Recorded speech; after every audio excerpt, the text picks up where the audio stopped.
Well, it looks cute. It looks good.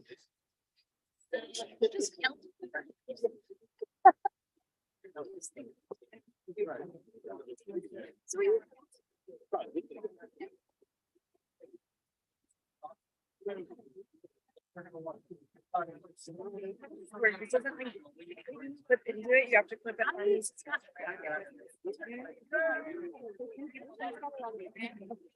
On Friday night.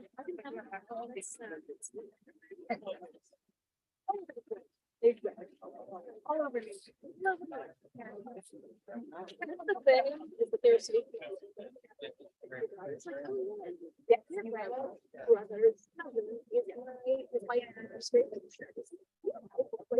yeah, that is.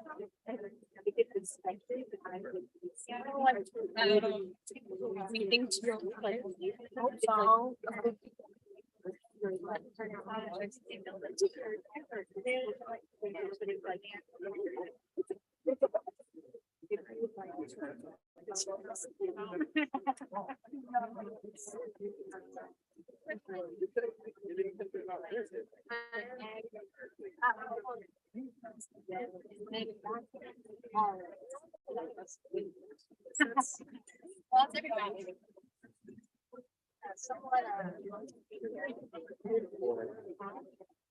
I guess they.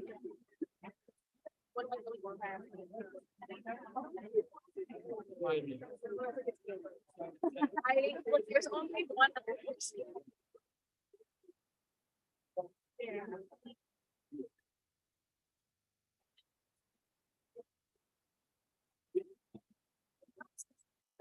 One like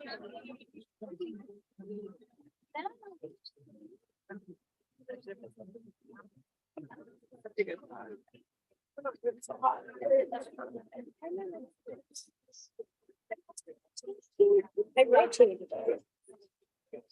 So many names on here. Is it gold? I unlocked it.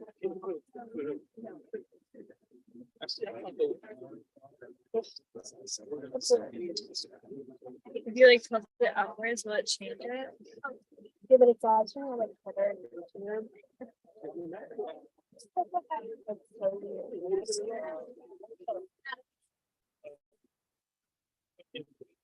Oh, I got it.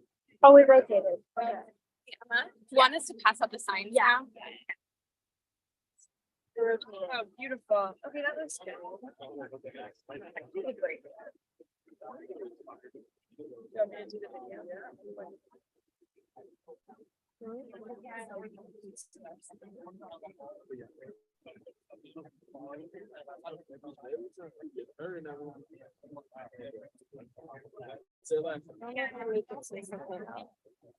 I don't want it to say live.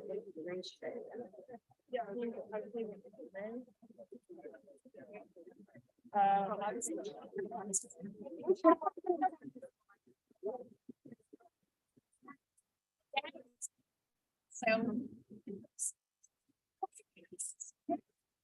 You think that's the best call? Okay. Awesome. We'll survive. Okay.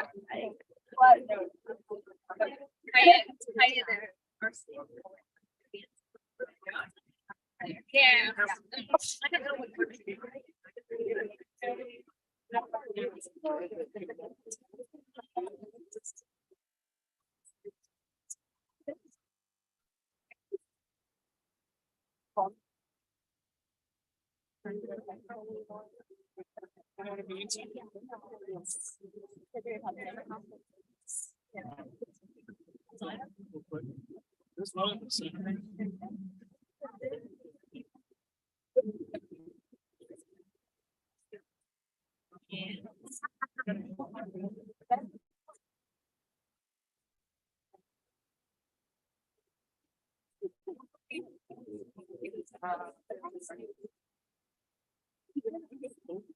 I don't know what Get up on that one.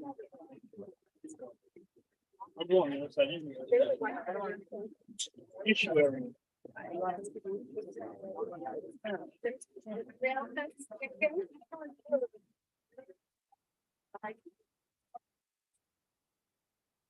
I find my space down here. Do you want the hot? Yeah, go play it. I'm good. I don't need it. Oh yeah. All right, well, good afternoon, everyone. I am Representative Melanie Stansbury, and I am proud to represent New Mexico's 1st Congressional District. And I'm excited to be joined here today by our colleagues and by members of the rail workers unions and others to celebrate the introduction of the Rail Worker and Community Safety Act here in the House. But I want to start by saying, first of all, that labor is in the house. Yeah. And I want to say thank you to all of our incredible union partners who made this possible. We will be joined shortly by my partner in crime in this bill, Representative Jamal Bowman, who is a true and unwavering champion for the working people, not only of New York, but of individuals all across the country. I want to thank all of my colleagues who are also huge champions of labor and our rail workers today. Together, we will make sure that we make rail safe and address the federal rail safety regulations needed to protect our workers and address safety across the country. In the last year, the U.S. has witnessed over 1,000 train derailments, including the catastrophic derailment in East Palestine that has impacted an entire community and will leave catastrophic impacts for decades. We know that we must address this issue. This tragedy of derailments is all too common in communities across the country, multiple derailments happening a day, including in my own district, where in February, a train derailment carrying hazardous waste happened in Torres County. And each and every time a derailment occurs, it not only endangers the crew and people in the immediate proximity, but the safety of our communities. No longer will we wait for rail safety to occur. It's possible and critical that we get this legislation across this finish line this Congress, which is why we need to act urgently to bring full change to federal safety regulations. This bill that we're introducing today addresses the practices that have been created by railroad carriers that increase profit no matter the risks to our workers and to our communities. This legislation will combat and regulate these practices. It will safeguard our communities by increasing funding for rail safety. It will mandate changes in how, when, and where hazardous materials can be transported and ensure the safe transportation of hazardous materials. And crucially and importantly, it will codify paid sick leave for all rail workers. Yeah. So now is the time to address rail safety, to stand with our workers in the rail industry and with our United Auto Workers who are also fighting on the front lines right now and to protect our communities. I want to say thank you to all of you for joining us today. Thank you for joining in this fight.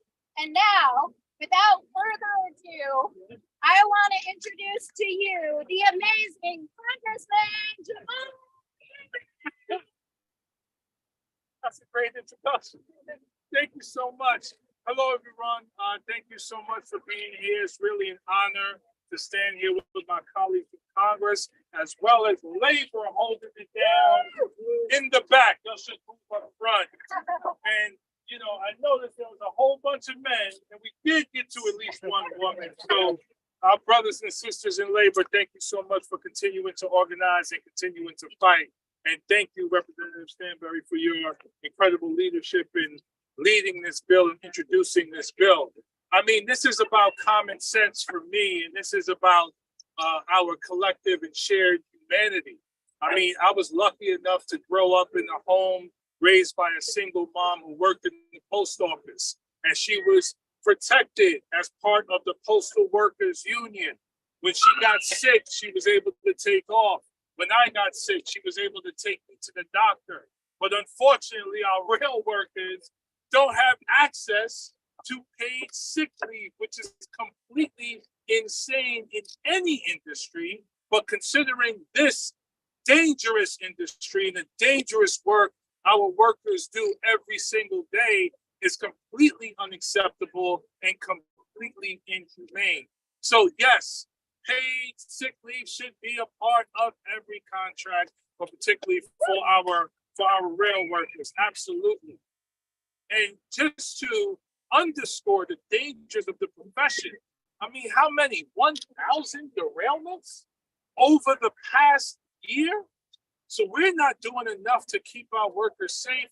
And by the way, those derailments have catastrophic consequences, as Palestine is a place that has literally been poisoned because of the derailment that happened there. So let's do everything in our power to continue to stand with our rail workers, especially as corporations and rail companies make record profits. And this is a problem and a disease of our economic system that happens across the board. You make record profits, you pay labor accordingly, that helps you to make those profits, and you make sure they get paid sick leave. Are you with me? Yeah. It makes absolute sense. So it is my honor to be here. I will continue to stand with our rail workers and labor and fight with them. It is now my honor to pass the mic to another leader who's been a champion for labor throughout her career in Congress, leader, chairwoman, now ranking member, Rosa DeLauro. Thank you so much, my brother. Thank you very, very much. It's wonderful to be here with all of you today and honored to be here with our rail workers and the unions, that it is the unions in this country that built the middle class. So thank you for doing that. Thank you, thank you, thank you. I especially want to say a thank you to Congresswoman Melanie Stansbury and to Congressman Jamal Bowman. And I see that we have Sylvia Garcia, and I see Congresswoman Rashida Tlaib coming in a minute. I will invite Adam Schiff to come to the podium, but I'm so proud to stand with Melanie, who has the grit, resilience, the determination, and the heart to get things done. And to Jamal for his efforts constantly championing our children and working families who are fighting for an America where we all have what we need in order to thrive. In the last year, there has been, as been said, over 1,000 trail derailments in our country, including the tragedy in East Palestine that poisoned an entire town. This bill will address the underlying causes of train derailment nationwide, including stopping precision scheduled railroading, or PSR, a scheme created by railroad carriers to increase profits, no matter the cost, while putting the safety of all of our communities at risk. This model is built on decreasing staff, worsening worker conditions, and longer trains, which has resulted in record profits.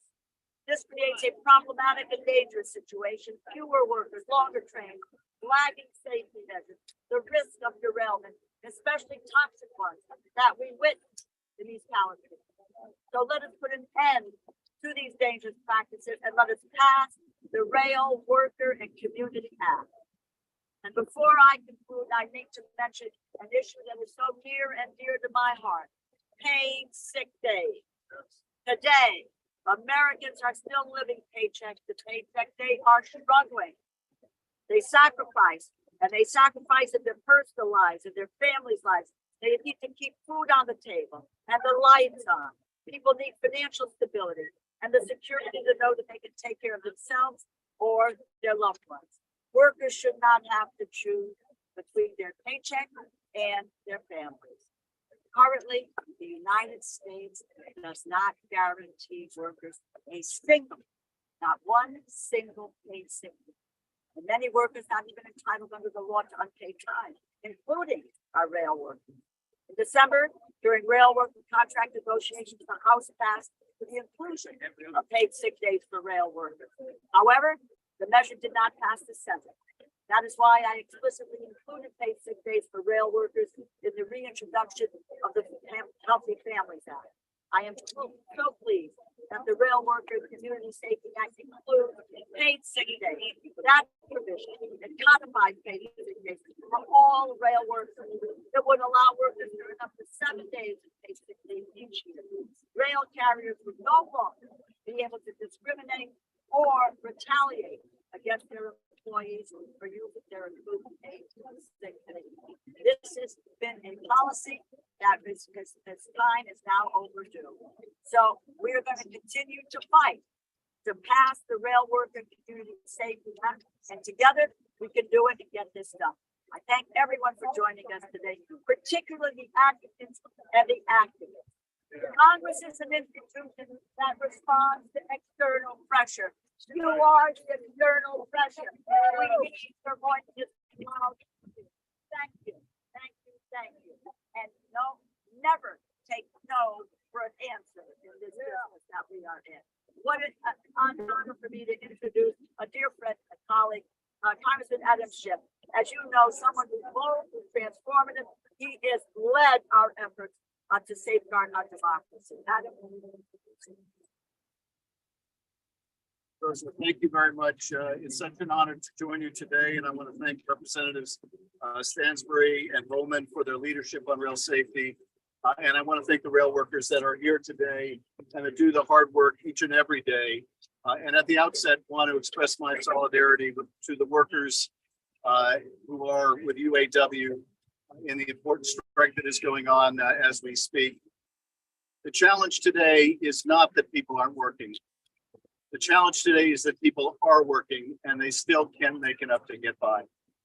And what the rail workers are fighting for here in terms of paid sick leave, what UAW is fighting for in other parts of the country is all part of the same fight, and that is to make the economy work for people again.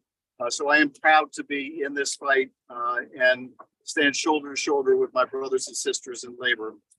As my colleagues have said, in just the last year alone, there have been 1,000 derailments. I think this would come as a shock to most Americans to understand just how common an occurrence a train derailment really is and the danger that's posed to rail workers as well as to our community, including, of course, the tragic accident in East Palestine, Ohio, which devastated an entire community, contaminating the surrounding air and water. Under the guidance of the last administration, the Department of Transportation's Pipeline and Hazardous Materials Safety Administration rolled back critical regulations of hazardous materials. This misguided decision must be reversed. I am proud to be an original co-sponsor of the Rail Worker and Community Safety Act because it will help ensure the safety of our workers and the communities located around railways and depots.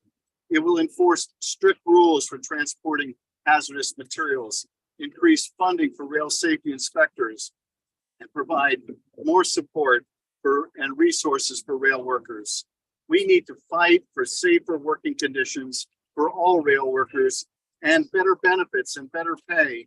And we need to demand that railroad carrier companies put better safety policies in place and enforce those policies so that communities are not put at risk. And we darn well need paid sick leave for all workers and especially workers in this dangerous industry. It's time for Congress to hold railroad companies accountable and prevent any more unnecessary tragedies. And with that, I'm proud to hand the microphone over to Sylvia Garcia, my extraordinary colleague, former judge from Texas. Sylvia. Well, I'm certainly glad to be here today, joining Congressman Stansbury and Congressman Bowman and all the rail workers and all the other members of Congress that are here. We obviously stand with rail workers, and we stand to protect all rail workers and the communities around them where they work. And I add that because I'm going to focus not just on the derailments, but also the collisions and accidents and everything else that happens in communities like mine. Because this bill will help address many of those issues. And I too have a bill that addresses the blocked railroads. I hope the state of Texas is number one in the nation for block crossings related collisions. used to go on, there's 3,409 reports of block crossings, which were filed with the FRA. And about 99% of those reports come from my district. We have communities that have blocks and blocks of in their neighborhoods that are blocked by trains. And the law is correct. Not only are they carrying hazardous material, not only are they not following some of the rules, they're not getting enough people to navigate them, they're getting longer and longer. The longer they are, the more it's a risk that they might end up making occur that may cause the derailment. We had one very similar to that. It was a very long train, fortunately. It was close to a school. But we were spared any fatalities. We were spared any of the poison that these fellows take on. So I think it's important that when we look at the issues of trees, and we look at the whole thing, because they do damage to communities, they do damage to workers if they don't have a good, safe working environment. They can do damage to the air and the quality of the water. So my bill is the Build Water Communities Act, which I filed in March, which would place penalties on railroads when their trains block a road crossing for more than 10 minutes. I've been blocking a train. I blocked it myself. I even did a video. If y'all want to go to my Twitter account, and I was blocked at the damn light for about an hour and a half. An hour and a half. And it was already there when I got to that particular light. So no telling how long it really was there blocking the street. First responders can get those ambulances to their homes. Firefighters can come and put out a fire. Kids crawl under trains to get to school. That has got to stop.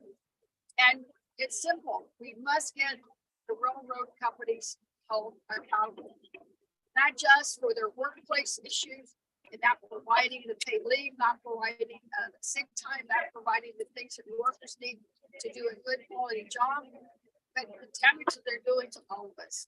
Because they've got the money, they just don't want to have to do it. So thank you, and with that, I yield to. We are now going to be joined by the co-chairs of the Labor Caucus. Okay. And so we've got Donald Moorcross and we've got Debbie Dingle. If you guys would like to come, and we'll be afterwards with Richard. I'm next. All right. What's it for? I want to come up. Well, thanks for being here. It's a gorgeous day, much better than mid-August. But the idea of what we're doing here is incredibly important. First, Rep. Sandberg and Roman, who certainly understand this shit. Thank you for what you're doing. To the FLCA, Transportation Trade Department, all my brothers and sisters in labor behind us who understand this issue. I was a business agent for almost 20 years and an electrician by trade for close to 45. I worked on railroads. I know how dangerous this can be.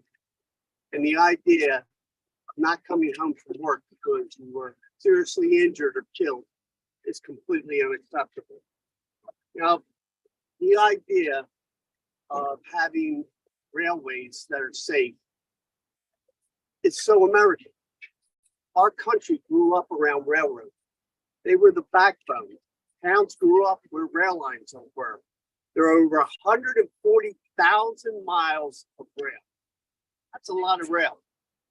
And that's a lot of places to keep safe. Just heard some stories about blocking areas.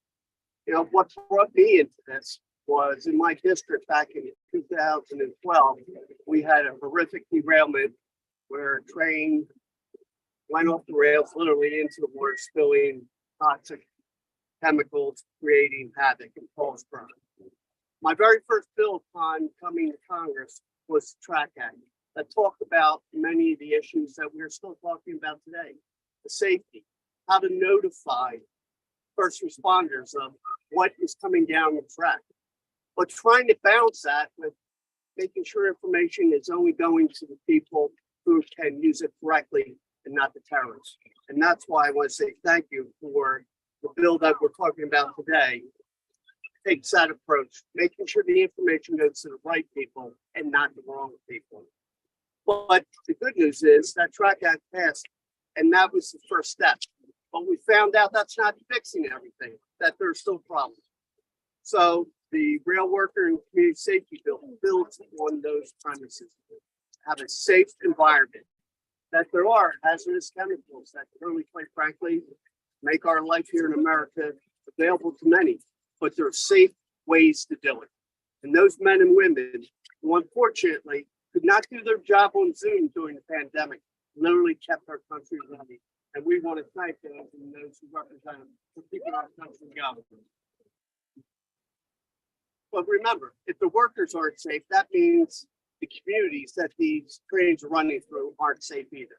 And that's what this bill does. It starts to address these regulations to make sure there's the right amount of crew on every train. You know, we all love the AI, it's great sound bites, but at the end of the day, AI is not going to stop that train. It takes people and train people to do that. And I want to thank you for making sure that's in here. And just to finish up on something that in 2023, I never thought we would be talking about, sick time. Oh my God, the idea of not having the ability to stay home when you're sick. And we found out what happened during the pandemic when that happened. But at this point, I want to take a moment to thank the Labor Caucus, which Debbie has helped found it, for what they're doing and bringing the focus in that labor creates all wealth, and we have to keep labor safe. So please welcome Debbie Day. I'm gonna be short, I am short. I want to thank Rep. Stansberry and Bowman for leading this, and this is the moment. East Palestine made people focus on an issue that has been a nightmare for me before I ever came to Congress. Sylvia, I didn't know about your bill, and I can beat you on block times any day of the week. Romulus was actually blocked near downtown for 8 hours. People died because the ambulances and the fire trucks couldn't get there. Unacceptable. And I love my communities. I love them more than we're great. This is the day to be fighting for labor. We are a great auto community supporting those UAW workers. But we have a lot of trains. And 31 or just a couple of weeks after East Palestine works, by the way, they were going to ship non-CERCLA between non-CERCLA facility, many of those chemicals, hazardous waste to one of our communities, which Sheila and I were very loud about. Cannot ship hazardous chemicals to non-CERCLA, but that raised everybody's awareness. We had a train derailment, 31 cars in Van Buren, Belleville. 2 weeks later, I heard about it before most did. I called EPA, which has an emergency response team, and said, we have a train derailment. And they said, no, that's in East Palestine. I said, no, it's in my district. Now, we were lucky, and the car didn't tip over. But it is time. It is overtime. While people are paying attention, we need to make sure railroads are safe, communities are safe. After East Palestine, I was at the Downriver Community Conference, and every mayor was there. If there was a train derailment at certain of these tracks, you wouldn't be able to get there to help address the fire or the people that have been impacted. We have to take care of the railroad workers. They deserve their benefits. We got to make sure these trains are safe. We got to protect community. And I'm tired of having meetings that accomplish nothing, which is what I've been doing since I got to Congress on block railroads. We need to get this done. The time is now. I'm proud to be a co-sponsor here, and I will cancel Sylvia's bill before the end of the day. Thank you. We'll have a couple trouble, and we're in this fight a lot. We do this because we've got the railroad. Thank you so much. Just thank you so much to Representative Bowman and Stansberry for doing this. You know, what is so incredible about what the rail workers are doing is something that's kind of reminiscent of the labor movement and how they helped pass the Clean Air Act in our country. If it wasn't for them standing up for our community and demanding the right to breathe clean air, we would not have that historic legislation. And today we're coming together with our labor, with our rail workers, and demanding, again, the protection of our communities and the workers. Because again, we can't allow profits to dictate the policy. We can't allow profits to disrupt driving whether or not they get paid, or whether or not how long or late of the rail is. or, you know, how heavy, you know, a lot of my residents call me and they, of course, they're heavier and heavier every single time vibrating the homes near them. So I cannot thank you all enough. You know, what is so hard, of course, for our rail workers is, you know, I think the most powerful tool in our country for worker protection and organizing workers is the right to strike. And they don't have that. And we can debate it all we want, but that means us, Congress, acting is even more critically important. You know, when I hear about a rail worker didn't go to the doctors and then literally goes to work and that day the guy's have a heart attack. I mean, that's a family member, that's a human being, that's a resident of ours. And again, we cannot allow profits to be driving these policies. You know, officials across all levels of government stepped in. You know, we all stepped in to deal with all the number of issues we've been having with the rail companies. And I'm telling you, we're meeting out. Every meeting we have, everybody's nice. Everybody says that's okay, and you know, whatever. And then later on, I'll get an email from the rail companies telling me, well, you know, that concrete coming from the viaduct, well, you know, those are aesthetic. That's not a safety issue. No joke. An actual email telling me this big chunk of concrete in the city of Wayne coming down onto the roadway, and the mayor calling me and saying, what do I do about this? I'm not even allowed to come on there because they say I'm trespassing. Ridiculous. The fact that I have to beg them to even just cut.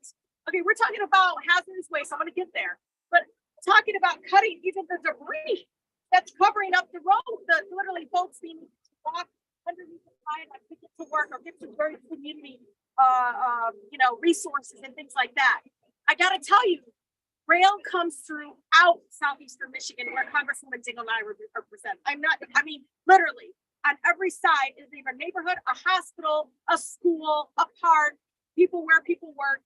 They are all impacted by not, again, holding the rail companies accountable to basic protections. And of course, paid leave for our rail workers is so critically important. Again, though, you know, hazardous waste has been coming through our community before East Palestine. I keep reminding people of that. We had 1,000 different derailments. That's the ones they may have reported. I'll be honest. Those are the ones maybe reported. Because it is really important to understand this has been going on. It's like, why wait until another East Palestine happens before we actually speak out? We got to prevent it. We know it is possible that it's going to hurt communities. And guess what? Us, the public, the resources on the ground in East Palestine is majority EPA, majority federal resources on the ground, cleaning up their mess because they put profits before, you know, important protection measures for the community. And so again, it's so critically important to support this legislation. And I can't thank my colleagues so much for, again, understanding the importance of protecting workers means protecting our community. And again, you know, the Rail Worker Community Safety Act, again, touches so many people in my community. Every single community tells me constantly about the length, but also the sheer fear of the fact that they can't hold these companies accountable right now. They truly don't feel like there's anybody that they can call to really truly hold them accountable. That's the issue, because the enforcement has to be there, and the rolling back, as Congressman Schiff talked about, the rolling back of some of those measures during the previous administration. You know, for me, again, that was a testament of whether or not either you're with the people and with the workers or you're not. And you can't again do that when you allow profits to drive in policies and whether or not our communities are protected. So thank you so much. And again, I really appreciate your courage. Right. Well, we couldn't have said it any better than our amazing labor champions who are on the front lines of Michigan, auto workers. And just for awareness, votes have been called. And so I want to take a moment just to thank all of our members and co-sponsors who came out to make comments today, to support with and stand with our workers. You guys are amazing. This is what's going to make it possible. And it's important that people understand that this is the counterpart to a Senate bill that is currently stalled out. And if we are going to deliver for workers, we need to pass this bill. And as Chairwoman DeLauro said, we are the people's house. We deliver when pressure gets put on us. And so we need everyone out there to organize, to put pressure on Congress and make sure that we are fighting for our workers. So with that, I'm going to bring chapter 1 of this press conference to a pause so that our members can go vote on legislation, and ask that you please stay because we have our amazing labor unions who are going to tell you why this legislation is so important on the ground. But thank you all to our members. All right.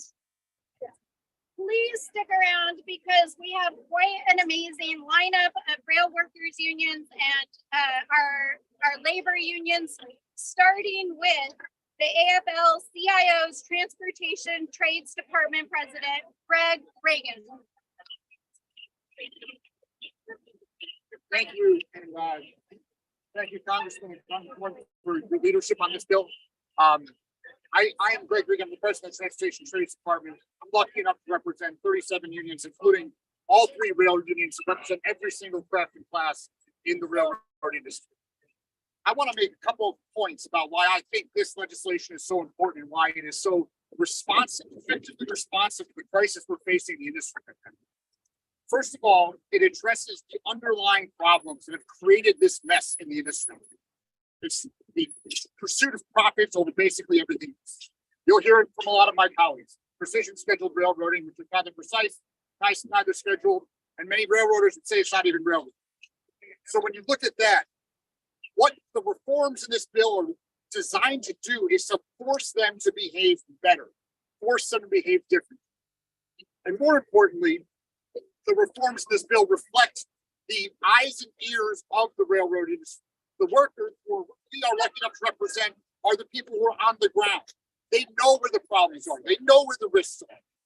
The reforms in this bill were reflective of what they believe, the workers whose lives are on the line, that we believe are necessary to make sure that we have a safer railroad system, both for our members and for the communities to which they represent, to which they operate. So one thing that I know for certain is that the railroads, the people who oppose us on reforming the industry, they are counting on inertia. They are counting on the American people and on members of Congress forgetting about what a horrific scene it was these Palestine, forgetting that there are 1,000 derailments every single year. That's what they're counting on. They're counting on making sure that we forget about it and move on to the next thing. That's why it's so important that we have this legislation introduced today, so we continue that drumbeat and build that momentum and make sure that people are actually fighting to do what is right for our country and right for the members I represent. It'll put pressure on the House T&I committee. It'll put pressure on the Senate to act. So I think with everybody's work here, with the unions, with the members of Congress, with our advocates, with the customers, we can get this thing done and have a better industry for everybody involved and for every single person in this country. Thank you.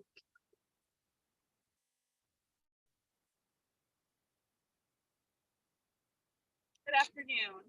I want to begin by thanking Congresswoman Stansbury for introducing this critical bill and for inviting all of my sisters and brothers in rail labor.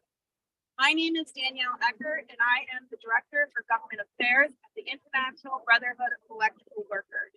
I'm a railroad electrician by trade, and I'm here to emphasize the importance of railroad safety. I lived and worked in a community put on the map by the railroad industry. Like so many other towns across America, my shop, its workers, were the heartbeat of that town for a century, and it has been devastated over the last few years by cuts. The IBEW represents over 820,000 members, and nearly 11,000 of them are railroaders. We have seen our workforce completely decimated, and it's clearly because of the predatory behavior of the rail carriers. From 2016 to 2022, we lost nearly 43% of our freight rail membership. As a railroad electrician, I witnessed firsthand the intricate network of electrical components that power these massive locomotives. It was a role that demanded not only technical expertise, but also a deep sense of responsibility for the lives and the well-being of countless workers and communities that rely on our rail network. Rail safety is not a matter we can afford to take lightly. The consequences, or even the slightest negligence or oversight, can be catastrophic. Lives can be shattered, communities can be devastated, and the very fabric of our transportation infrastructure disrupted. Only through rigorous training, certification, and experience can we ensure those working on the rail systems possess the necessary skills and knowledge to handle the complexities and potential hazards.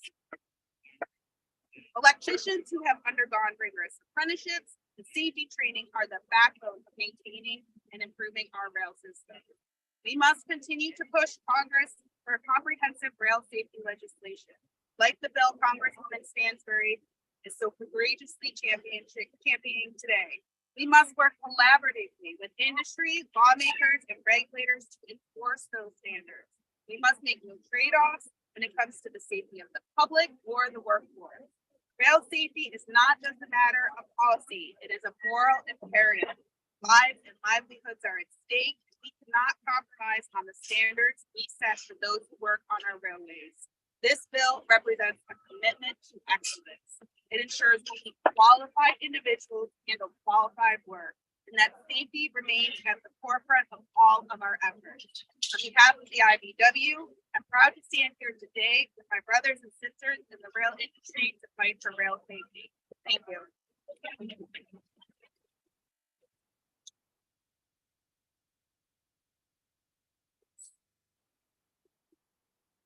Afternoon. My name is David Roca. I'm the National Legislative Director for the Transportation Communications Union. Sadly, on Sunday, early Sunday morning, one of my members, Carmen Fred Anderson, was killed on the job, 3:58 in the morning.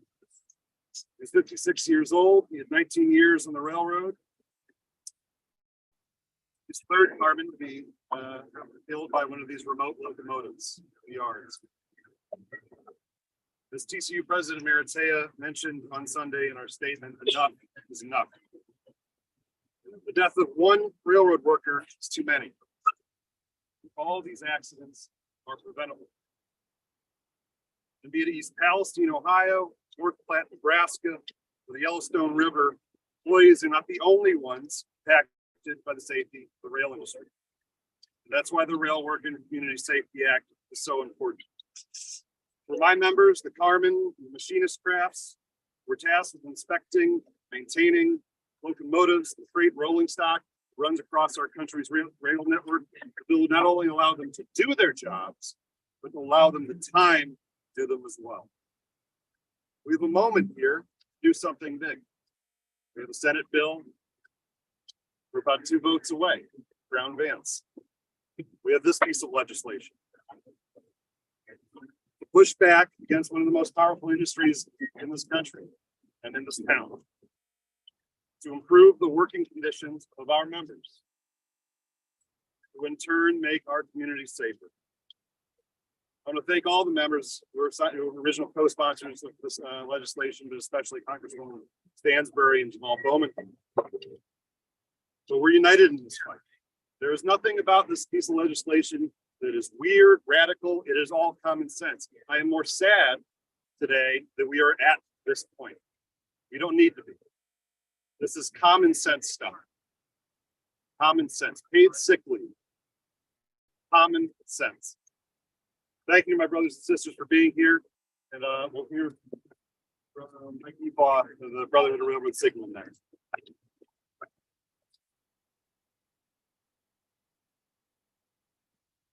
Good afternoon. My name is Mike Ebaugh. I am a signalman, and I'm also the National Legislative Director for the Brotherhood of Railroad Signalmen.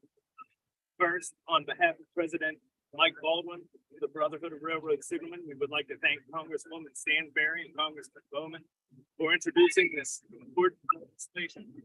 We would also like to thank all of the other congressmen and congresswomen who are original co-sponsors of this bill. Together, all of us will ensure that we can make America's great railroads the safest that we can possibly make. I'm going to start with what is in this bill on the signal side. First and foremost, wayside detection technologies. I'm sure many of you heard about hotbox detectors after the East Palestine derailment. We take care of that piece of equipment. These pieces of equipment, if they are well taken care of, well maintained, properly installed, they can stop these types of derailments from happening. However, these pieces of life-saving, city-saving equipment are not regulated. And that's what this legislation is going to do. However, there is more than just hotbox detectors. We have detection equipment that will detect dragging equipment. So if somebody's standing on the side of the railroad and a train is going by, nothing dragging on that train will hit them in the legs or anywhere else on their body. We have wheel detection issues equipment. So if there is a heavy load on a wheel, that wheel will not break and cause a derailment. We have slide detection devices. That way, if there's a rock slide or if the earth slides out from under the railroad, that train will not fall over into the river or wherever it may be, even in a cornfield somewhere.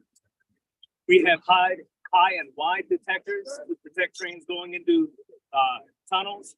And we have element detection devices. If there are floods, high water, wind, fire, whatever it may be, and a number of others. That is what this legislation can do. This legislation can stop derailments if any of those things were to happen. So, this legislation has separate regulations for each category of these detection devices, including the frequency of the placement of these devices, the performance standards, installation standards, maintenance standards, repair standards, testing requirements, reporting and monitoring data and maintenance records, especially important for hotbox detectors. Most of all, appropriate steps that the carrier must take when receiving an alert of a defect or a failure or a likely failure based on trending data of these detectors that protects everybody. Most of all, our communities, our friends, our family, our loved ones, and the people that we work with at Signalman. And up next will be Vince Burnham. He's one of those guys that should be getting these alerts from our equipment. Thank you. Good afternoon. My name is Vince Burnham. I'm Vice President, National Legislative Representative for the Brotherhood of Locomotive Engineers and Trainmen, part of the Teamsters Rail Conference. I'd like to start off by giving my sincere thanks to Congresswoman Stansberry and Congressman Bowman for bringing forward this critical piece of rail legislation. I share in their concerns when they talk to you about the 1,000 derailments this year. The sad thing that they didn't mention is that statistically next year, there'll be another 1,000 derailments. And the year after that, another 1,000. So really, statistically, this bill needs passing urgently. There's a lot of rail safety legislation in the House and Senate that was installed over recent years. And really, it's time for Congress to do their job. Fine congressmen and women who are here today are a great example of our representatives stepping up, doing the right thing. But there's plenty of people in the buildings behind us who refuse to do their job and vote. Our members deserve a vote.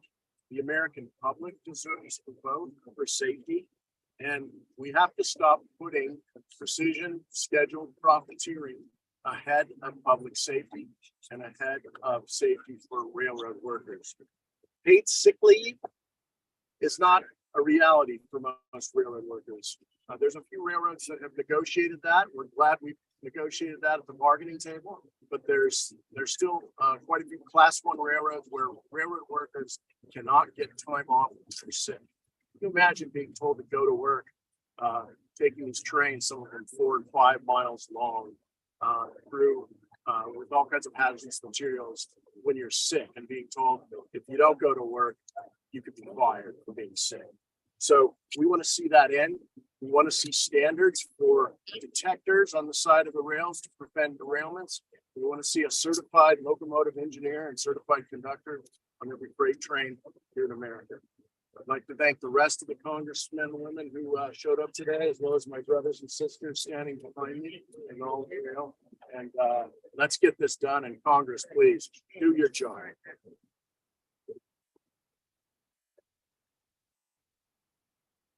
So much. That concludes our press conference. I also want to shout out Dan Chakowski. Thank you. I want to stand in solidarity with all the rail workers who sacrifice so much for us, who have to face dangers that they shouldn't have to face. And I am all for the kind of legislation that will make their job safer and all of our rides and transportation safety. So I just want to thank them for standing together, and I'm proud to stand with them. Thank you. Thank you.